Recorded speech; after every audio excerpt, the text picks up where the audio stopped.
الحمدللہ رب العالمین والصلاة والسلام علی سید الانبیاء والمرسلین اما بعد اعوذ باللہ من الشیطان الرجیم بسم اللہ الرحمن الرحیم ما سلککم فی سقر قالوا لم نک من المصلین صدق اللہ العظیم۔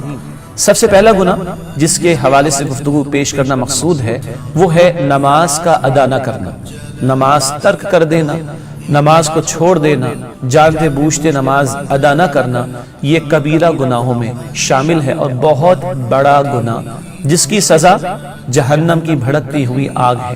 قرآن حکیم میں ہم پڑھتے ہیں سورۃ المدثر 29واں پارہ آیت نمبر 42 اور 43، 42 اور 43 سورہ مدثر میں جنت والے سوال کر رہے ہیں جہنم والوں سے، ایک مکالمہ ہے، ایک ڈائلاگ ہے جو وہاں پر ہو رہا ہے، اور جنت والے سوال کر رہے ہیں ما سلککم فی سقر، اے جہنم والو کس شے نے تمہیں جہنم میں ڈال دیا؟ کیا تمہارے وہ برے اعمال تھے جس کی وجہ سے آج بھڑکتی ہوئی آگ میں تمہیں ڈال دیا گیا؟ قالوا، وہ پہلا جواب دیں گے لم نک من المصلین، ہم نماز ادا کرنے والے نہیں تھے۔ یہ پہلا جواب ہے اس مقام پر اہل جہنم کا، وہ کہہ رہے ہیں لم نک من المصلین، ہم نماز ادا کرنے والے نہیں تھے۔ اللہ تعالیٰ مجھے اور آپ کو، ہم سب کو جہنم کی آگ سے محفوظ فرمائے۔ بتایا جا رہا ہے جہنم کی بھڑکتی آگ، اس میں ڈالے گئے لوگ اور ان کے اعمال میں سے پہلا عمل یعنی برا عمل وہ کیا تھا؟ وہ نماز ادا کرنے والے نہیں تھے۔ ناظرین کرام، حی علی الصلاح کی پکار ہم رمضان میں بھی سنتے ہیں، رمضان کے علاوہ بھی سنتے ہیں۔ جس اللہ کی خاطر رمضان المبارک میں نماز ادا کی جاتی ہے، جس اللہ کی خاطر جمعے کی 2 رکعت ادا کی جاتی ہے، جس اللہ کی خاطر عمرے اور حج کے موقع پر نماز کا اہتمام کیا جاتا ہے، جس اللہ کی خاطر کسی میت کے موقع پر نماز جنازہ ادا کی جاتی ہے، جس اللہ کی خاطر میت کے گھر والے چند دنوں تک نماز کا اہتمام کر رہے ہوتے ہیں، جس اللہ کی خاطر مشکل آتی ہے تو اس اللہ ہی کے خاطر اسی کے حضور جھکتے ہیں اور نماز ادا کرتے ہیں، وہی اللہ ہے جس نے 5 وقت نماز آپ پر مجھ پر فرض کی ہے۔ ان الصلاۃ کانت علی المؤمنین کتابا موقوتا، قرآن فرما رہا ہے، سورہ نساء میں ذکر آتا ہے بلا شبہ نماز اہل ایمان پر مقررہ اوقات میں فرض ہے۔ آپ غور فرمائیے، اللہ کے گھر کا طواف کس قدر بڑی سعادت کی بات ہے۔ اللہ کے گھر کا طواف کرنا، خانہ کعبہ کا طواف کرنا، کتنی چاہت ہوتی ہے ایک بندہ مومن کی۔ اللہ ہم سب کو توفیق عطا فرمائے۔ مگر آپ نے کبھی غور فرمایا، حی علی الصلاح کی پکار لگے اور نماز کا وقت ہو جائے تو اللہ کے گھر کا طواف بھی رک جاتا ہے، اللہ کے گھر کا طواف بھی رک جاتا ہے اور نماز با جماعت ادا کی جا رہی ہوتی ہے۔ اب آپ مجھے بتائیے، زندگی کا کوئی اور عمل، زندگی کا اور کوئی کام، زندگی کا کوئی بھی گوشہ کسے باشد کچھ بھی ہو، کوئی ایکٹیویٹی، کوئی مصروفیت ہو، کیا وہ اللہ کے گھر کے طواف سے بڑھ کر ہے؟ کیا آج ہمارے قدم نماز کے لیے نہ اٹھیں، یا رمضان میں اٹھیں رمضان کے بعد نہ اٹھیں، حج عمرے کے موقع پر اٹھیں اس کے علاوہ نہ اٹھیں، جمعے کی 2 رکعت کے لیے قدم اٹھیں نماز کی ادائیگی کے لیے اور اس کے علاوہ نہ اٹھیں؟ تجھے نماز کی فرصت نہیں، تعجب ہے۔ یہ بچپن میں ہم چھوٹے تھے، ایک اسٹیکر چھپتا تھا ہمارے ہاں کہ تجھے نماز کی فرصت نہیں، تعجب ہے۔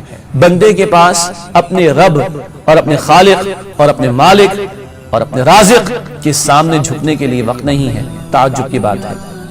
اللہ کے رسول صلی اللہ علیہ وسلم نے ارشاد فرمایا حدیث جامع ترمذی میں، من ترک الصلاۃ متعمدا فقد کفر، جس جان بوجھ کے نماز ترک کر دی وہ کفر کر چکا۔ اللہ اکبر، جسے جان بوجھ کر نماز چھوڑ دی وہ کفر کر چکا۔ Indeed he has committed کفر، اس نے کفر کا ارتکاب کر لیا۔ اللہ تعالیٰ میری اور آپ کی حفاظت فرمائے۔ اللہ کے رسول علیہ السلام نے فرمایا، طبرانی شریف کی روایت ہے، قیامت کے دن سب سے پہلا سوال نماز کے بارے میں ہوگا۔ جس کی نماز درست نکلی اس کے بقیہ معاملات بھی درست ہوں گے، اور جس کی نماز درست نہ ہوئی اس کے باقی سارے معاملات غلط ہو جائیں گے، خراب ہو جائیں گے۔ اللہ تعالیٰ مجھے اور آپ کو تمام نمازوں کی حفاظت کی توفیق عطا فرمائے۔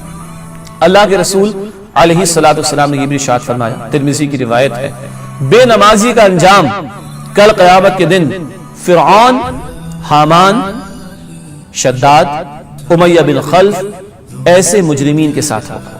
بے نمازی کا انجام فرعون، حامان، شداد، امیہ بن خلف، اس طرح کے مجرمین کے ساتھ ہوگا۔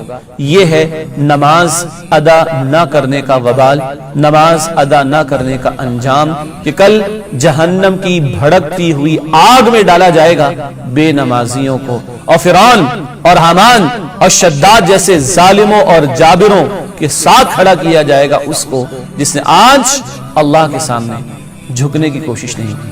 قرآن بتاتا ہے سورہ قلم کے آخر میں کہ کل اللہ رب العالمین اپنے بندوں کو حکم دیں گے سجدہ کرو، یدعون الی السجود، انہیں بلایا جائے گا، پکارا جائے گا سجدوں کے لیے، فلا یستطیعون، مگر ان کی استطاعت نہیں ہوگی، وہ سجدہ نہیں کر سکیں گے اللہ کے سامنے۔ کیوں؟ دنیا میں جب بلایا گیا وَهُمْ سالمون، قرآن کہتے ہیں صحیح سالم تھے مگر نماز کو نہیں آتے تھے، جھکتے نہیں تھے۔ کل قیامت کا دن ہوگا، رب کائنات جھکنے کا حکم دے گا مگر نہیں جھک سکیں گے۔ بخاری کی حدیث میں آتا ہے اللہ کے نبی علیہ الصلوۃ والسلام نے فرمایا ایسے لوگوں کی کمر تختے کی طرح سخت کر دی جائے گی، جھکنا چاہیں گے بھی تو نہیں جھک سکیں گے، ان کی کمر کو تختے کی طرح سخت کر دیا جائے گا۔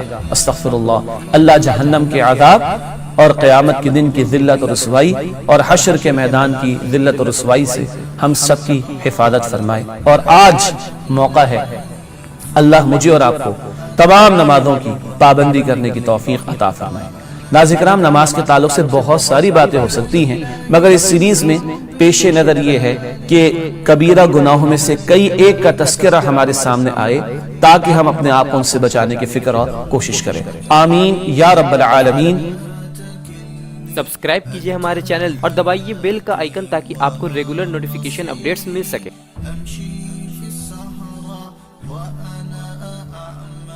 أطلب الهدى منك حبيبي أكرم علي فأنا